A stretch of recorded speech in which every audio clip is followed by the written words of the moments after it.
अट्टीतट्टीची लढत झाली, बाजी मारली रायफल आणि पाखऱ्यानं. मित्रांनो, आज एक भव्य दिव्य ओपनचं मैदान पार पडतंय. विठ्ठल केसरी कात्र खटावकरांचं ओपनचं मैदान आणि या मैदानातील गट क्रमांक 10 सुटला. गट क्रमांक 10 मध्ये होता शेसवडीची रायफल आणि दहीगावकरांचा पाखऱ्या. एक अपराजित जोडी मित्रांनो जाईल त्या मैदानात गोलास पात्र होते. अशी ही जोडी पाखऱ्या आणि रायफलची मित्रांनो गट क्रमांक 10 मध्ये पाहताना पाहायला मिळाली. या गट क्रमांक 10 मध्ये दोन गाड्यांची अट्टीतट्टीची डोळ्याचं पारणं फेडणारी काटाकी अशी लढत पाहायला मिळाली आणि शेवटच्या क्षणाला बाजी मारली रायफल आणि पाखऱ्यानं. आजच्या या मैदानासाठी सेमीसाठी रायफल आणि पाखऱ्याला खूप साऱ्या शुभेच्छा.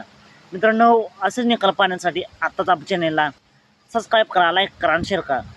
चला तर मग भेटूया पुन्हा एकदा नवीन अपडेट्स आहे भन्नाट अशा नवीन व्हिडिओमध्ये. अपराजित जोडी पुन्हा एकदा अपराजित राहील का?